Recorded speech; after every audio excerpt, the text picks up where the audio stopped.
Mari kita bersyukur, itu adalah sekecil apapun, sebanyak apapun, mari kita bersyukur terhadap nikmat Allah Subhanahu wa taala.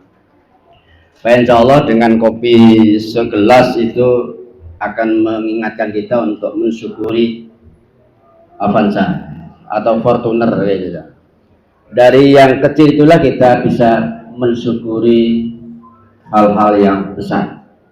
Tapi kalau hal-hal yang kecil saja kita tidak bersyukur, mungkin dengan nikmat yang besar tidak menambah bersyukur, tapi menambah kekufuran kita kepada Allah Subhanahu wa taala.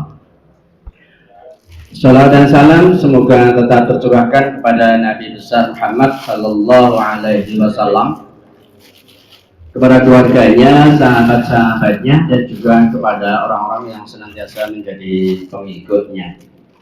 Jamaah yang dimuliakan Allah Subhanahu wa taala, pada pagi hari ini saya akan menyampaikan atau sosialisasi tentang kalender Hijriyah Global Tunggal.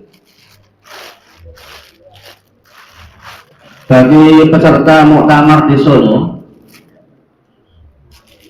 mudah-mudahan masih ingat, kalender Hijriyah Global ini sudah menjadi salah satu putusan agenda dalam muktamar di Solo kemarin, dan sudah diputuskan dalam muktamar bahwa Muhammadiyah adalah mengusung konsep dan aplikatif dari kalender Hijriyah Global Tunggal.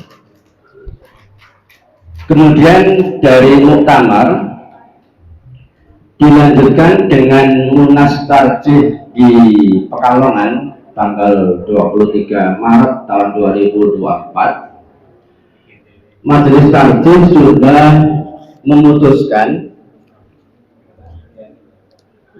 kalender Hijriyah Global Tunggal ini, dalam putusannya adalah, dan amanahnya setelah diputuskan, maka kalender Hijriyah Global Tunggal itu akan diberlakukan tahun 1446 Hijriah, jadi bulan Muharram ini. Ini amanah dari muktamar sekaligus amanah dari Munas Tarjih yang ke-100 atau 1 abad Majelis Tarjih di Pekalongan kemarin. Kemudian mohon maaf, sayangnya dari Kalbar tidak ada yang ikut di bidang ini, karena kemarin dalam Munas Tarjih itu PB minta 2 peserta. Satu adalah peserta yang berkaitan dengan kalender Hijriyah Global, baik teori dan tarjihnya, kemudian berkaitan dengan sainsnya. Yang kedua adalah berkaitan dengan wakaf kontemporer. Mohon maaf, di Kalbar saya mengusulkan 2, tapi direkomendasikan hanya 1 peserta, dan akhirnya saya hanya ditempatkan di bidang wakaf kontemporer. Karena melihat basicnya, saya tidak ada basic sama sekali tentang astronomi, tentang geografi, tentang fisika, maka saya hanya ditempatkan di komisi atau di bagian pembahasan tentang wakaf kontemporer.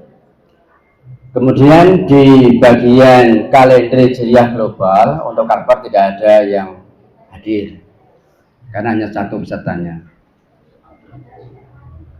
Jadi karena beliaunya itu ngasih yang transport 1 itu Pak, jadi ya usulannya 2. Saya mengusulkan waktu itu adalah saya mengusulkan Pak Ishak Jumarang, karena beliau adalah 1, kalau fisikanya sudah mumpuni lah, doktor ya. Maksud saya nanti waktu itu adalah bisa backup tentang sosialisasi yang berkaitan dengan sainsnya gitu. Ya, saya sendiri juga tidak di pembahasan di situ, karena bukan ikut di pembahasan tentang kalender global. Tapi paling tidak adalah dengan bahan-bahan yang disampaikan dalam Munas Tarjih dilanjutkan dengan sosialisasi tentang kalender hijriah global, insya Allah dari sisi syar'i maka insya Allah akan saya sampaikan. Kemudian kalender hijriah global ini itu adalah menjadi PR bagi Muhammadiyah. Maka pada beberapa sambutan dari Prof. Samsul Anwar selaku pimpinan Pusat Muhammadiyah yang membidangi tarjih, beliau berpesan bahwa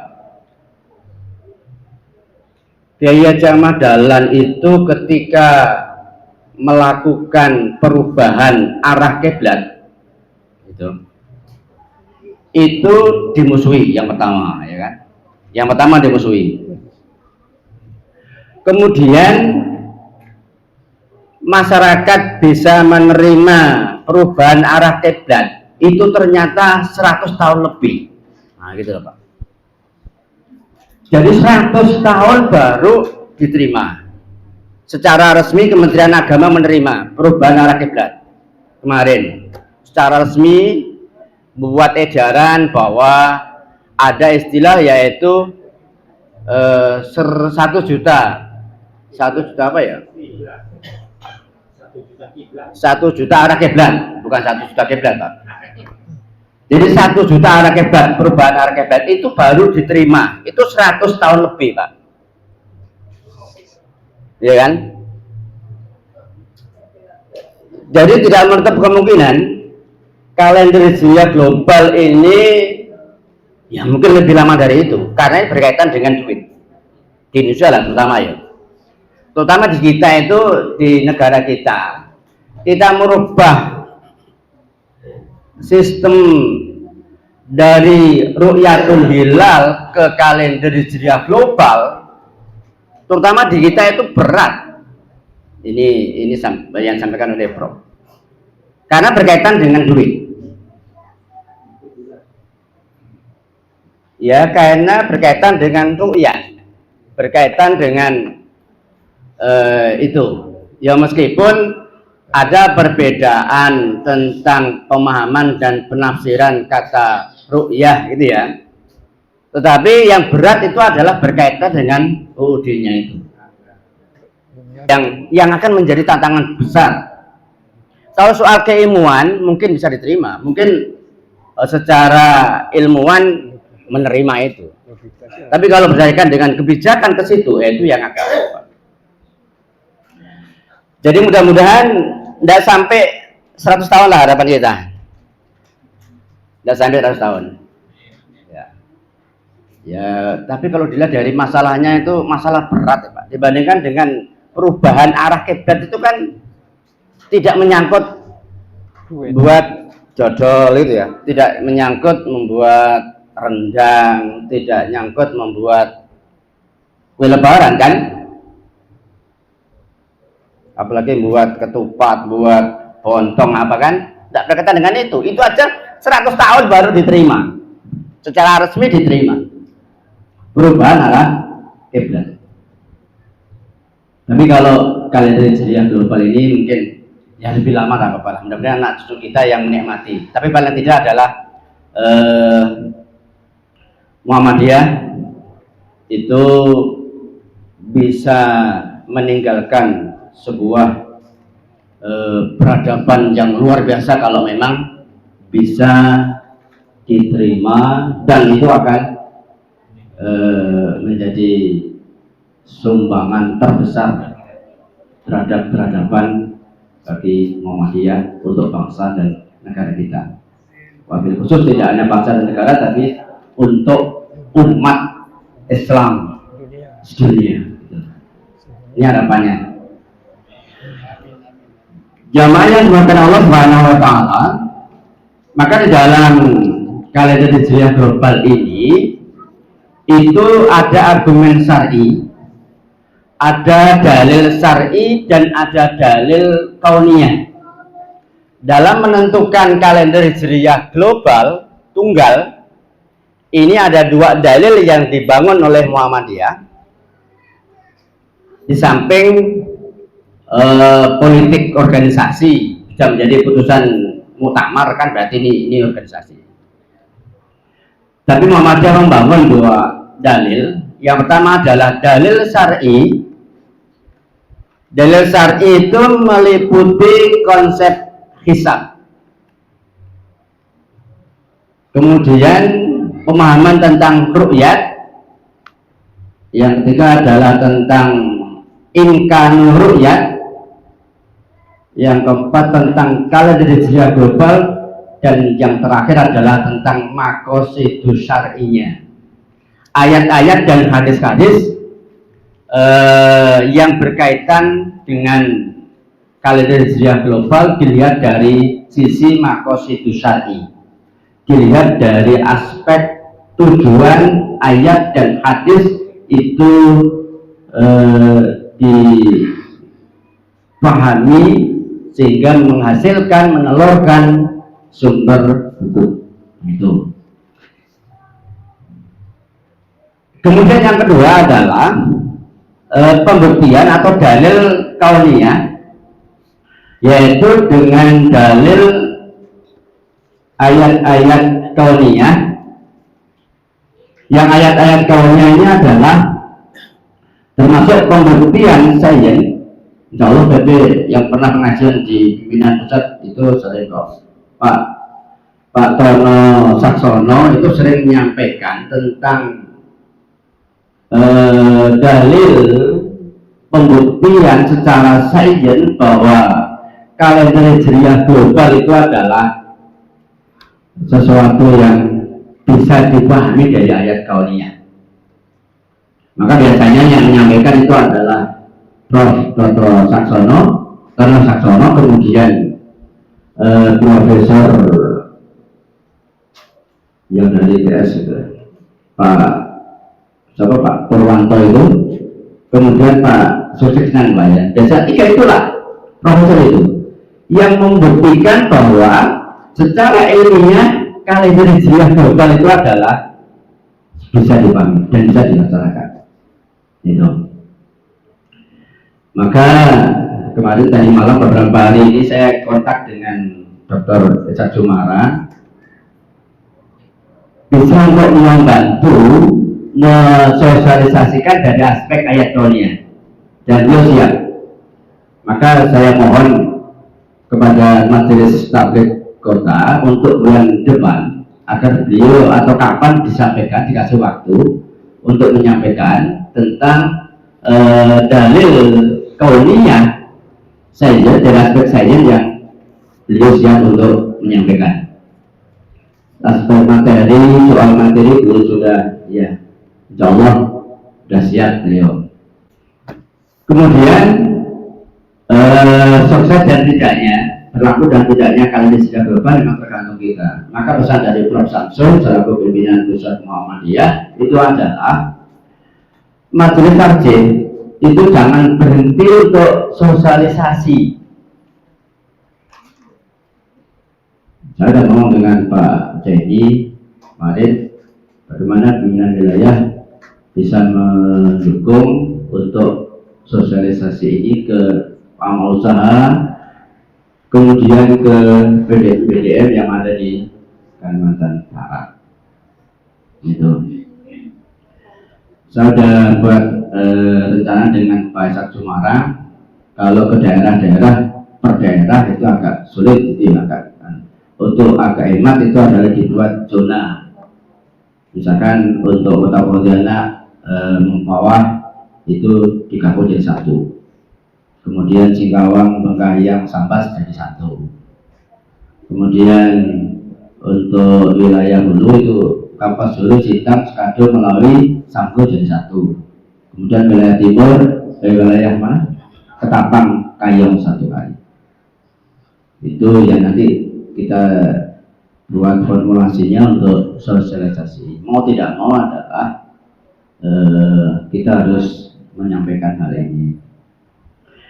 Karena kenapa kita harus memberikan pemahaman?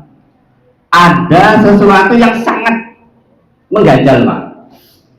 Bisa dibilang kalau kita tidak mampu menjelaskan, nanti Muhammadiyah itu akan dibilang pintan. Apa perintahnya? Perintahnya adalah Muhammadiyah dalam muktamar di Makassar itu sudah menetapkan bahwa tentang hisab Muhammadiyah menggunakan wujudul hilal,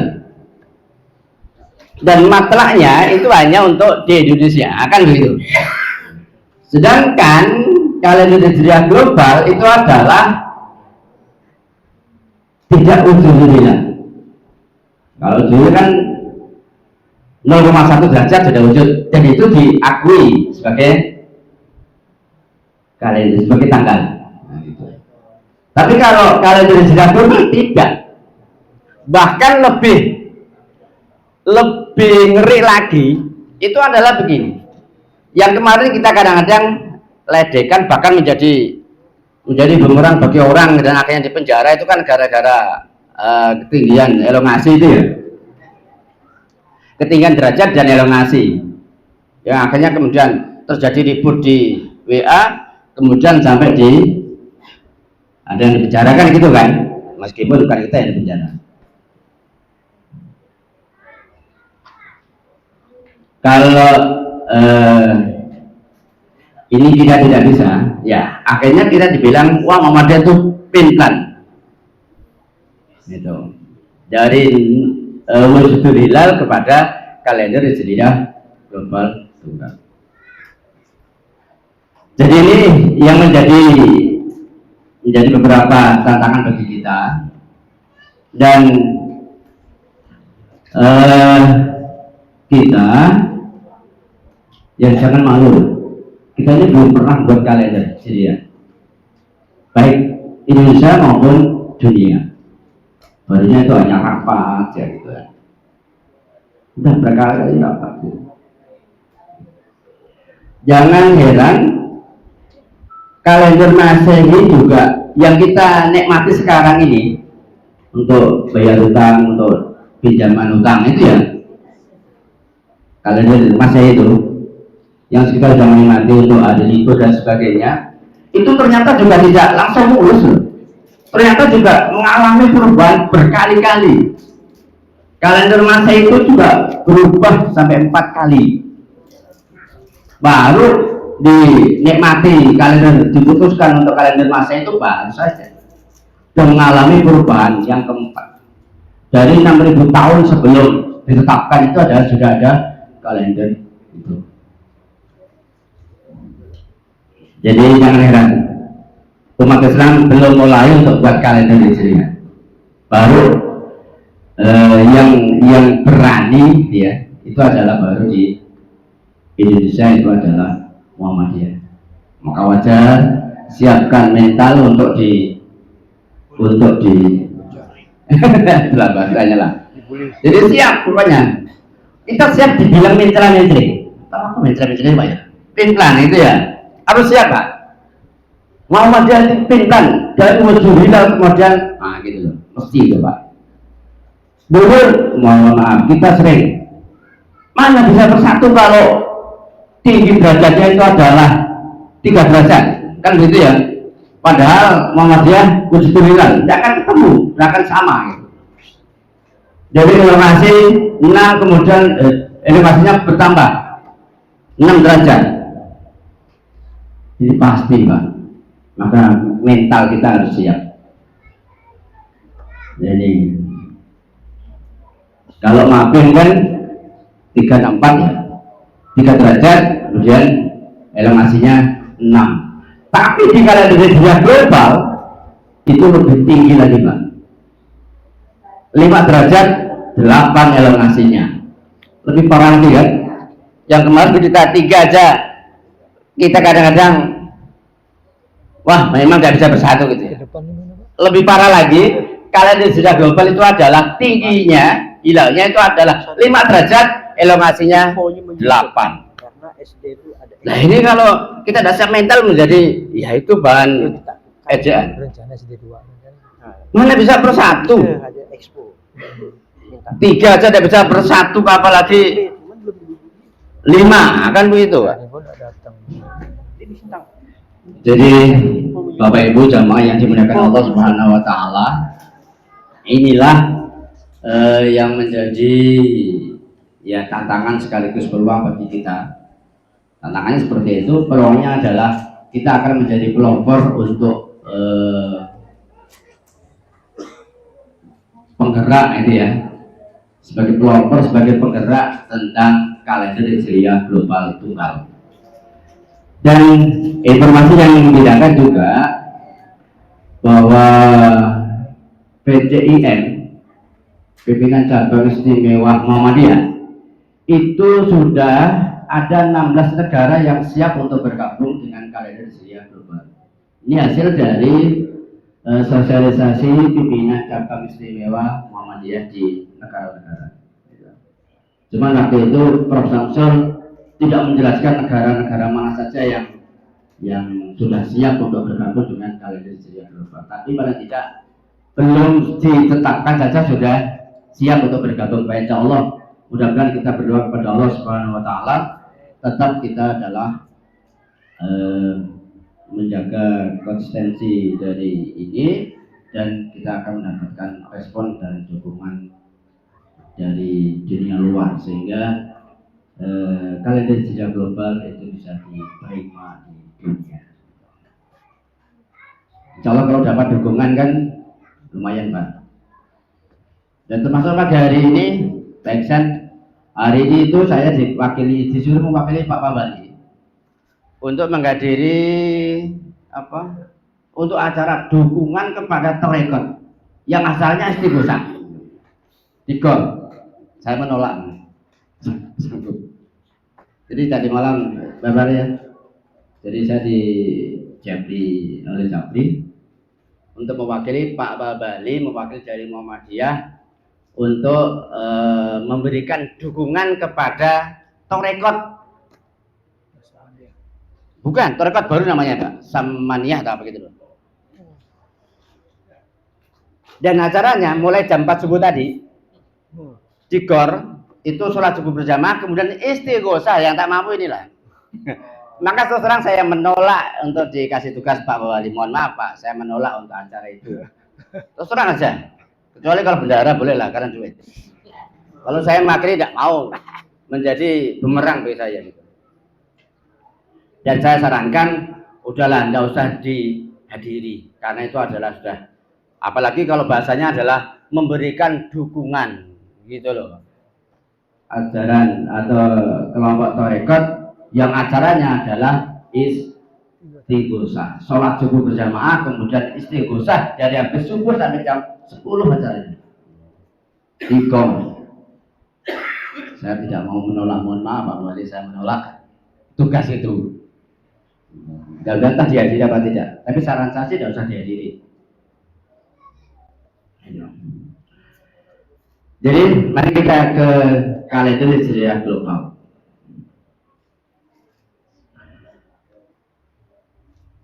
Majelis Tarjih memutuskan bahwa pengertian kalender Hijriah global itu adalah sistem penandaan atau penentuan posisi hari dalam putaran waktu tanpa henti dari masa lalu ke masa kini dan masa depan berdasarkan hisab dengan parameter tertentu. Itu. Kemudian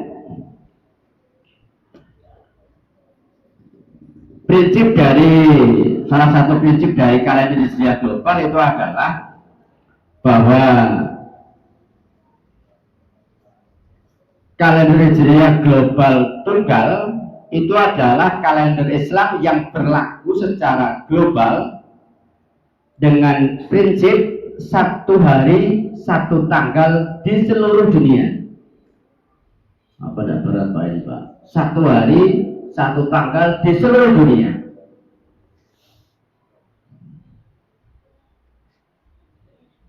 Kalau di Amerika Idul Fitri, di sini juga Idul Fitri. Di sana puasa, ya di sini juga puasa, mulai puasa. Jadi tidak ada bedanya.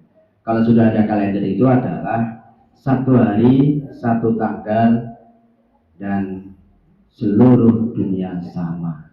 Ini harapan kita. Sehingga tidak ada istilah kok beda-beda. Karena memang ternyata di dalam hadis, di dalam Al-Quran itu ada isyarat-isyarat untuk itu. Kemudian yang menjadi hujah, yang menjadi dalil dari majelis takjil untuk mengembangkan atau untuk beralih dari konsep wujudul hilal kepada kalender hijrah global, itu ada beberapa ayat yang menjadi hujah, yang menjadi dalil oleh majelis takjil. Yang pertama adalah surat Al-Baqarah ayat 189. Yas'alunaka 'anil ahillah qul hiya mawaqitul linnasi wal hajj. Wahai Muhammad, orang akan bertanya kepadamu tentang hilal. Maka jawablah, iya, yaitu mawaqitul linnas. Hilal itu adalah sebagai tanda waktu bagi manusia dan waktu untuk melaksanakan ibadah haji. Nah, tentang mawaqit linnas, maka kalender hijriah itu bisa untuk kehidupan atau untuk urusan sipil, ini mawaqitul linnas, dan wal hajj ini adalah untuk masalah ibadah. Jadi kalender hijriah global itu adalah diharapkan nanti memang kalender hijriah ini bisa menjadi untuk kehidupan muamalah, untuk transaksi dan sebagainya. Selama ini kan kita transaksi kita menggunakan kalender Masehi. Dan kalau kita secara ekonomi saja, kalau kita bayar utang rugi, Pak, menggunakan kalender Masehi. Bayar utang loh. Setahun kalau kalender Masehi kan 365. Kalau kalender Komariah, kalender Hijriah itu hanya 354 kan. Jadi kan kita rugi. Jadi kalau bayar utang kita rugi 11 hari. Loh, ini untuk ukuran urusan sipil, urusan bermuamalah. Ternyata sampai ke situ hitung-hitungannya kan. Padahal kalau kita setahun, kita akan dirugikan 11 hari. Kalau bayar utang rugi, Bu, tapi kalau utang ya untung. Tapi enggak juga lah. Ya kan bayarnya kalau apalagi kalau mohon maaf, kalau utang kredit rentenir yang ditarik setiap hari menggunakan kalender Masehi, rugi 11 hari, Pak.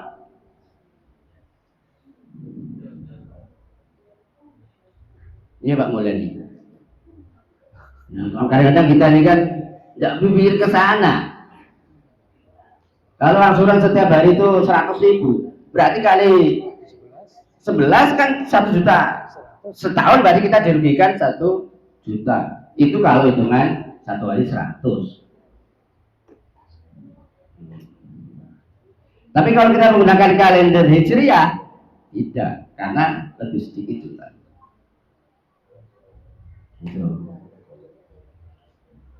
Dan ini pembuktian Pak Agus Purwanto, Prof. Agus Purwanto dari ITS, dari Muhammadiyah itu. Ternyata kalau kita tidak menggunakan kalender hijriah global, itu ada satu negara yang kehilangan 1 hari, negara Karibati. Itu dijelaskan, aku tidak paham tuh. Dijelaskan dengan visualisasi, kemudian dihitung macam-macam. Itu kalau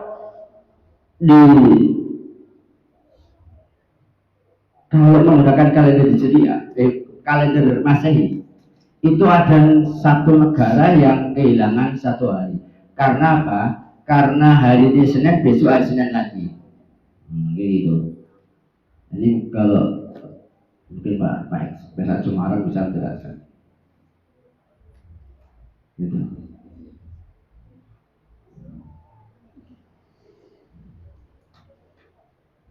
Jadi mawaqitun linnas itu adalah untuk urusan sipil, urusan muamalah. Kalau kita sudah ada kalender itu, maka kita bisa membuat perencanaan yang matang. Pesan mau lebaran, mau cuti, itu sudah pasti. Lebarannya kapan?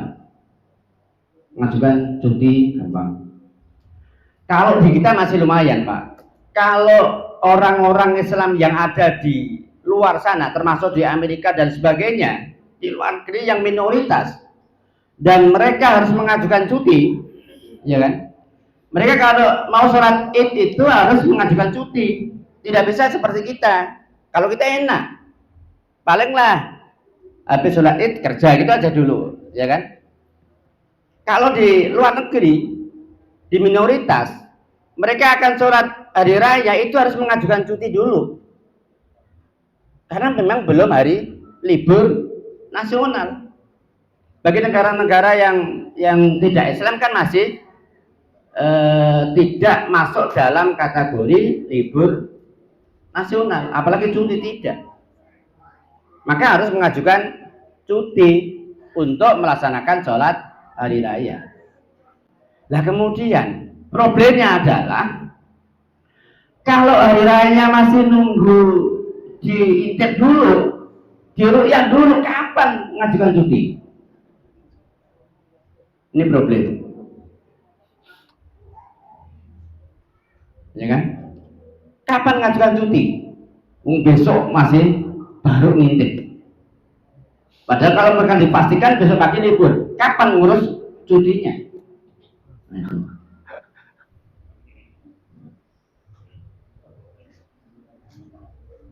Ini problem masalah bagi orang-orang Muslim yang ada di negara minoritas. Maka mawaqitun linnas ini adalah untuk kehidupan muamalah. Bagaimana kita bisa menentukan waktu apapun yang berkaitan dengan muamalah itu bisa ditentukan setahun sebelumnya. Jadi kita bisa membuat perencanaan. Idul Fitri mengajukan cuti, Idul Adha mengajukan cuti.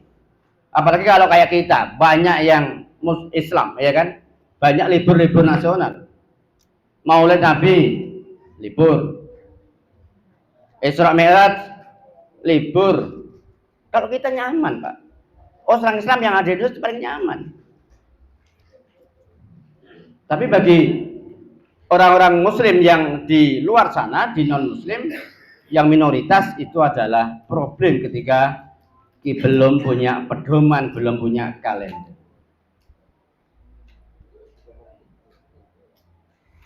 Jamal mana Jamal? Jamal. Kemudian wal hajj ini adalah kebutuhan ibadah. Yang jelas kebutuhan ibadah itu adalah penting untuk menentukan. Belum ya? Ibadah itu sudah pasti. Puasa itu adalah tanggal 1 Ramadan.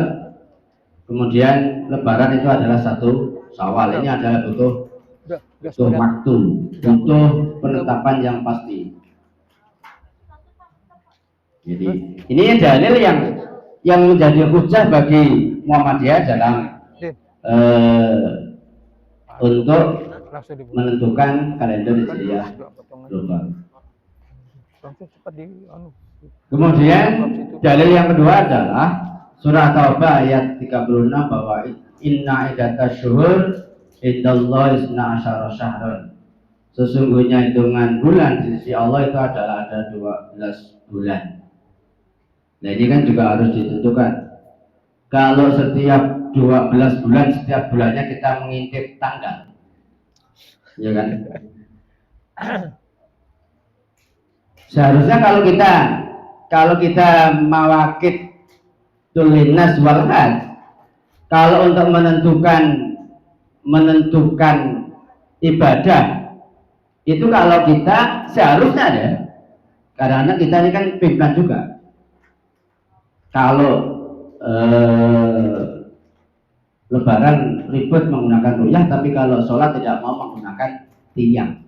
Karena kalau mau konsisten kan ini tiang kemudian diukur. Oh ini sudah masuk waktu sholat duhur.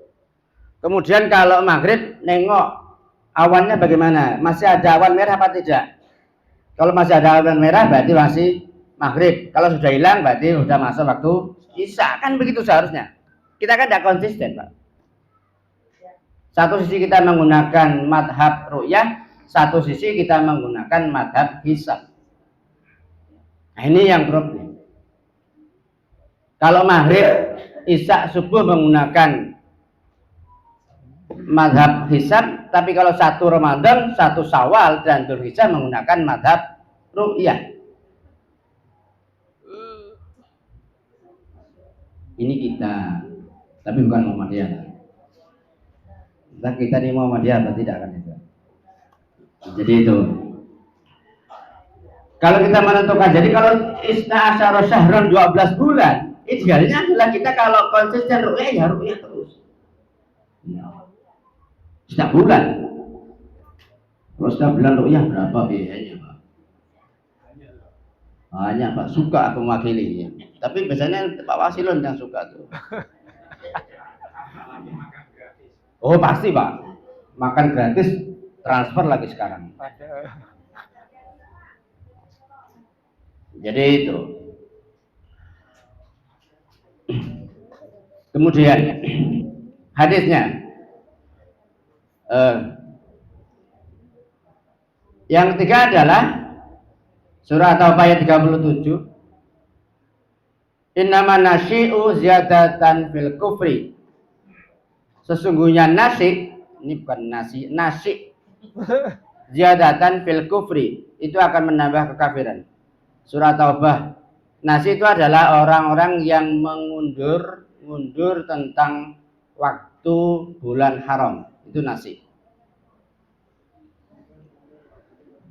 Jadi ini bukan ayat ini kalau dilihat dari maqasid syar'inya itu adalah bahwa bulan itu sudah ada, bahwa isna asyara syahron itu ada 4 bulan yang dimuliakan atau yang disebut dengan bulan Muharram itu. Kemudian hadis Nabi An Abi Hurairah qala Rasulullah sallallahu alaihi wasallam asy-syahru yakunu tis'atan wa ishrina wa yakunu salasin. Dan masih banyak hadis nih. Dari Abu Hurairah yang berkata bahwa Rasulullah sallallahu alaihi wasallam bersabda asy-syahru bulan itu adalah yakunu tis'atan wa ishrina. Kadang-kadang 29 wa yakunu salasin dan kadang-kadang 30 hari. Ini banyak hadis yang senada dengan ini.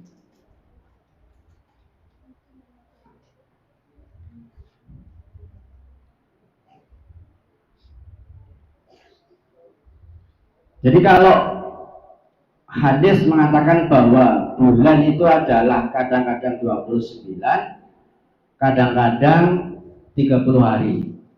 Lalu untuk menentukan mana yang bulan itu 29 dan mana yang bulan itu 30 hari. Nah idealnya kalau konsisten terhadap ru'yat, ya tentukan ru'yat sejak tanggal 1 untuk menentukan bulan ini 29 atau 30. Jadi setiap bulan itu ru'yat. Jadi betul-betul ada kerjaan BHR. Tidak, kerjaannya kan kadang-kadang sekarang BHR itu kan hanya menjelang Ramadan saja, menjelang hari raya Idul Fitri itu kan Pak Jamaat itu. Iya. Jadi kalau memang bulan itu adalah bulan Qamariyah itu adalah 29, kadang-kadang 29, kadang-kadang 30 hari.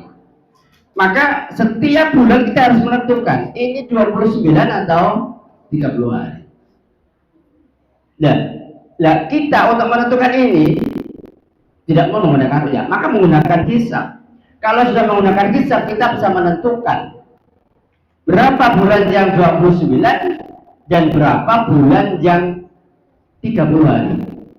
ini untuk menentukan 29 atau 30 hari, Majelis Tarjih sudah menghitung selama 200 tahun ke depan, sudah ketemu. Berapa selama 200 tahun itu yang bulannya hitungannya 29 dan berapa yang 30 hari sudah dihitung, Pak. Ini sudah saya kasihkan ke BWM, sudah saya laporkan. Sudah, Pak. Jadi sudah dihitung 200 tahun ke depan itu sudah jadi kalendernya. Jadi sudah menentukan berapa yang 29, berapa yang 30 hari itu sudah jadi. Bulan apa saja yang 29, bulan apa saja yang 30 hari. Sudah dihitung 200 tahun ke depan oleh Dr. Oman Fatur Rahman. Jadi sudah jadi, Pak. Jadi sudah ketahuan Isrina, Tis'atan wa Isrin dan Salasin itu sudah ketemu. Kerjaan 200 tahun kan tidak nyampe, dikerjakan Pak Oman ternyata tidak nyampe 6 bulan. Nah, kalau kita ru'yat ya 200 tahun itu kan gitu kan. Maka ini yang menjadi dalil, menjadi hujjah dari Muhammadiyah bahwa untuk menentukan bahwa bulan Komariah itu adalah 29 atau 30 itu menjadi harus dilakukan hisab. Itu.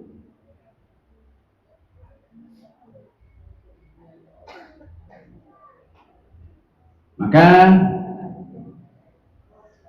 inilah beberapa ayat dan hadis yang menjadi hujjah dari Majelis Tarjih dalam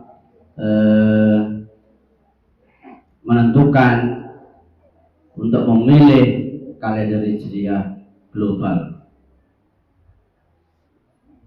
Ya, beralih konsep dari wujudul hilal kepada kalender Hijriah global tunggal. Jamaah yang dimuliakan Allah Subhanahu wa taala.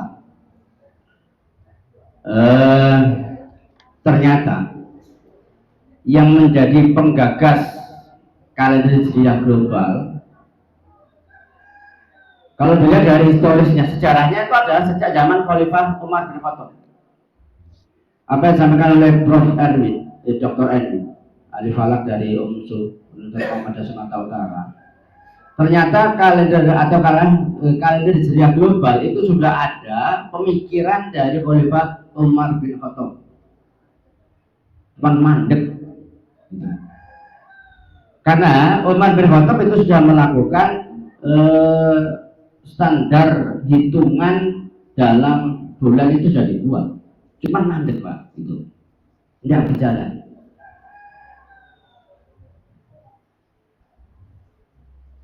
Mandeknya berapa tahun ya dia,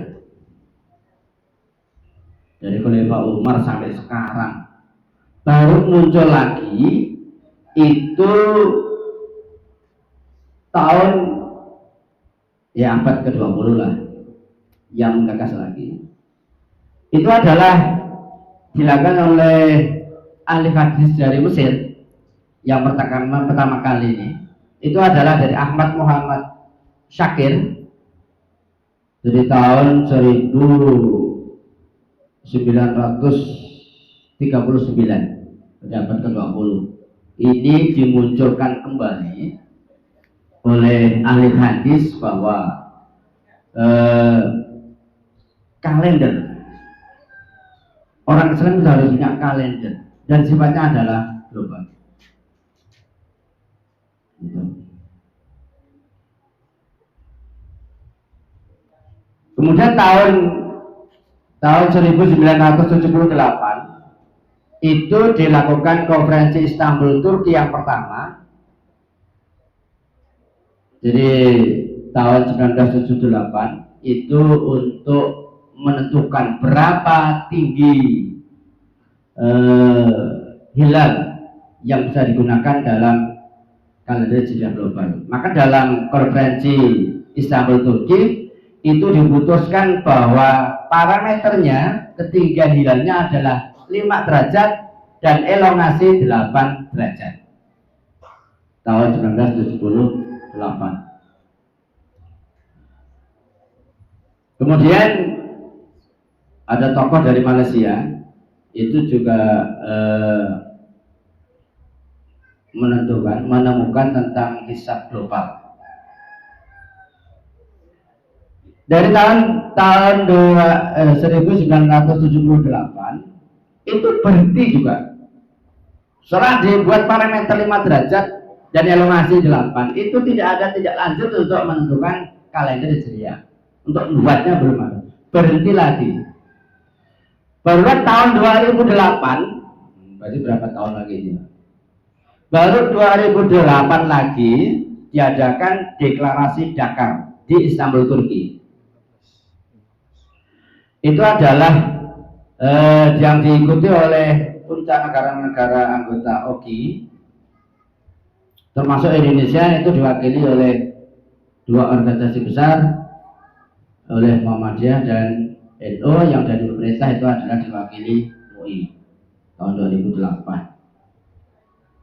Maka dalam deklarasi Dakar itu diputuskan bahwa dalam rangka pembaruan Islam itu sendiri, kami menyampaikan seruan kepada negara-negara kita, anggota OKI, dan para pakarnya agar melakukan mobilisasi tenaga dalam upaya melakukan penyatuan kalender Hijriah guna mendukung penguatan citra Islam di mata dunia.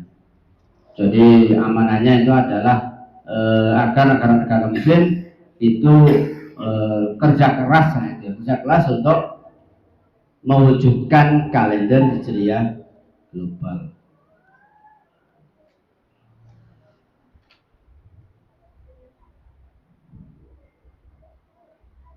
Jadi kalau kita lihat dari rentetan seperti itu, ternyata ya memang belum ada yang mulai.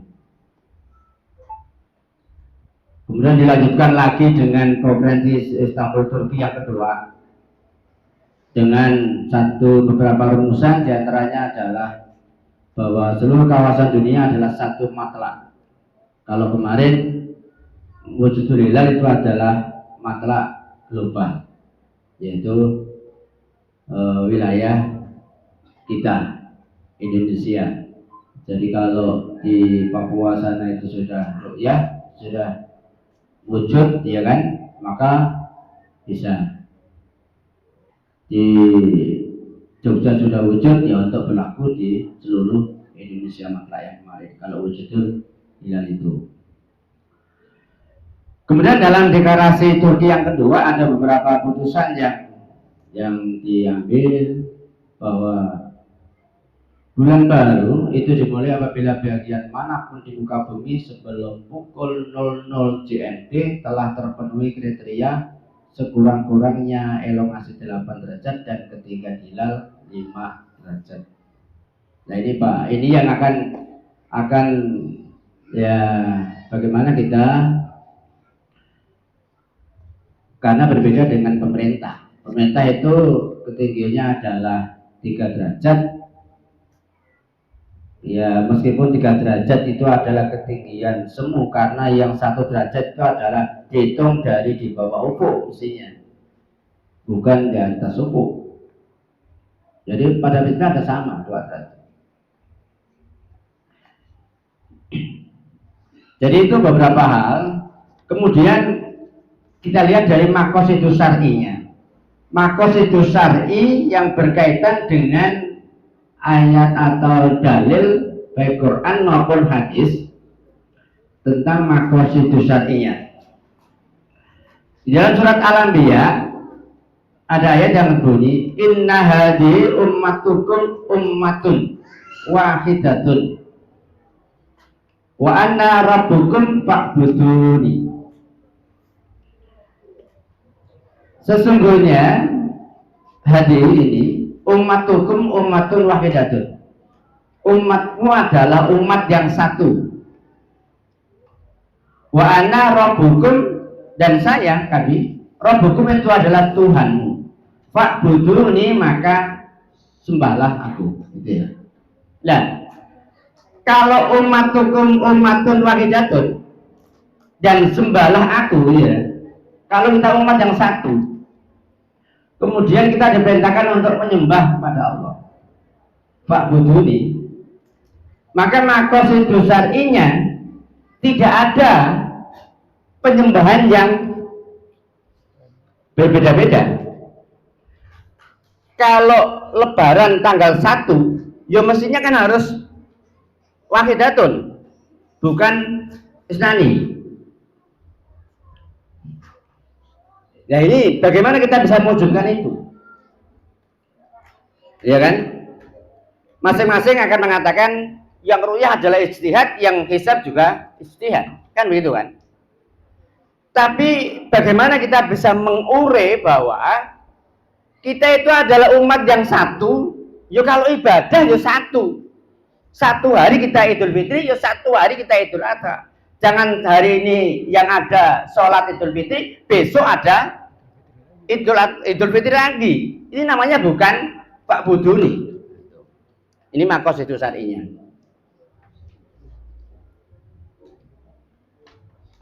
Jadi kita ini satu umat.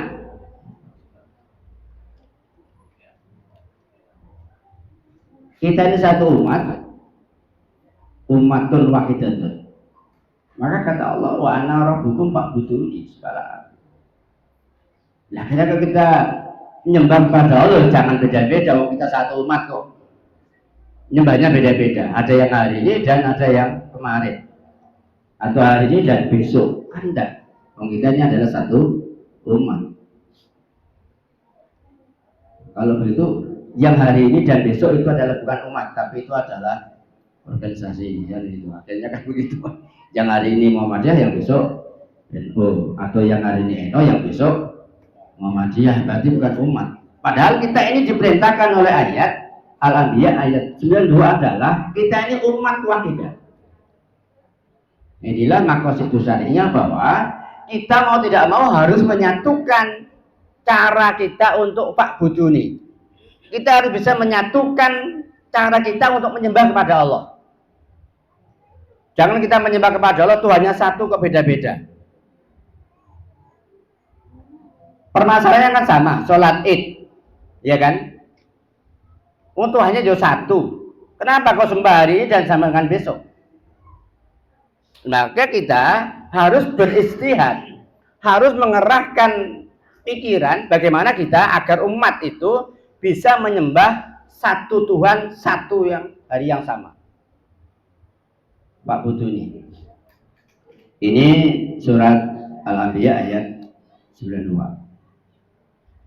Kemudian yang kedua adalah surat Al-Mu'minun ayat 52. Ummatukum ummatun wahidatun. Sama. Kita adalah umat yang satu. Wa anna rabbukum, dan akulah Tuhanmu, fattakuni, maka bertakwalah kepada. Takwa di sini itu bisa kita artikan bahwa kalau takut, kalau bertakwa itu sama. Jangan hari ini sudah bertakwa, kemudian besok ada lagi yang menyusul. Umatnya sama. Gitu. Maka bagaimana kita bisa menyatu? Harus sama-sama.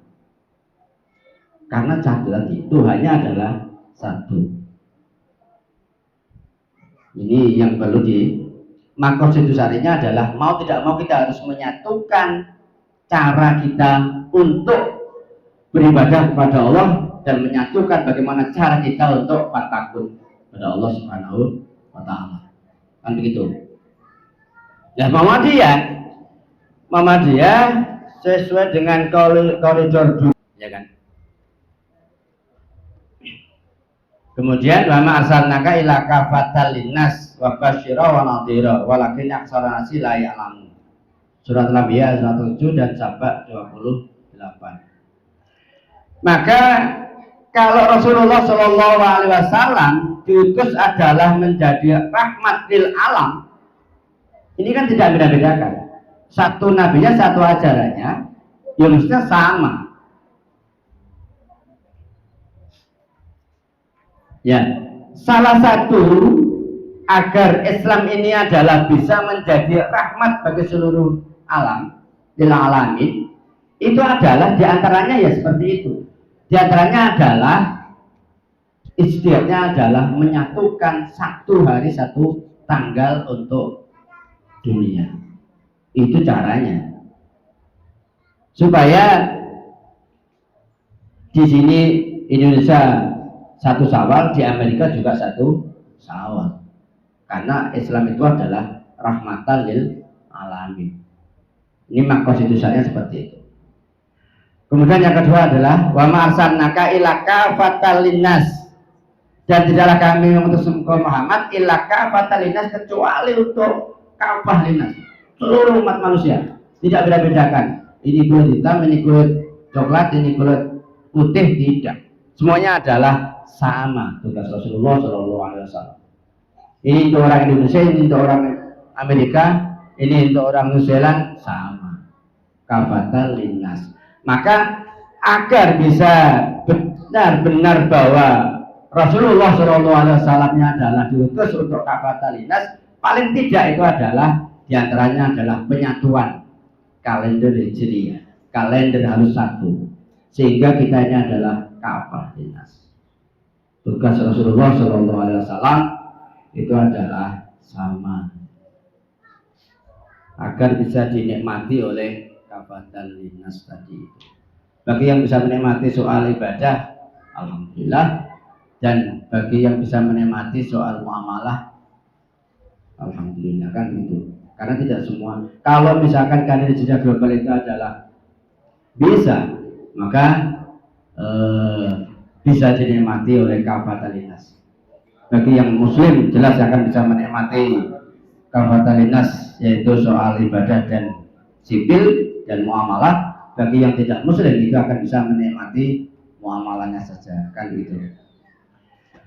Jamaah yang dimuliakan Allah Subhanahu wa taala, inilah sebagian kecil dari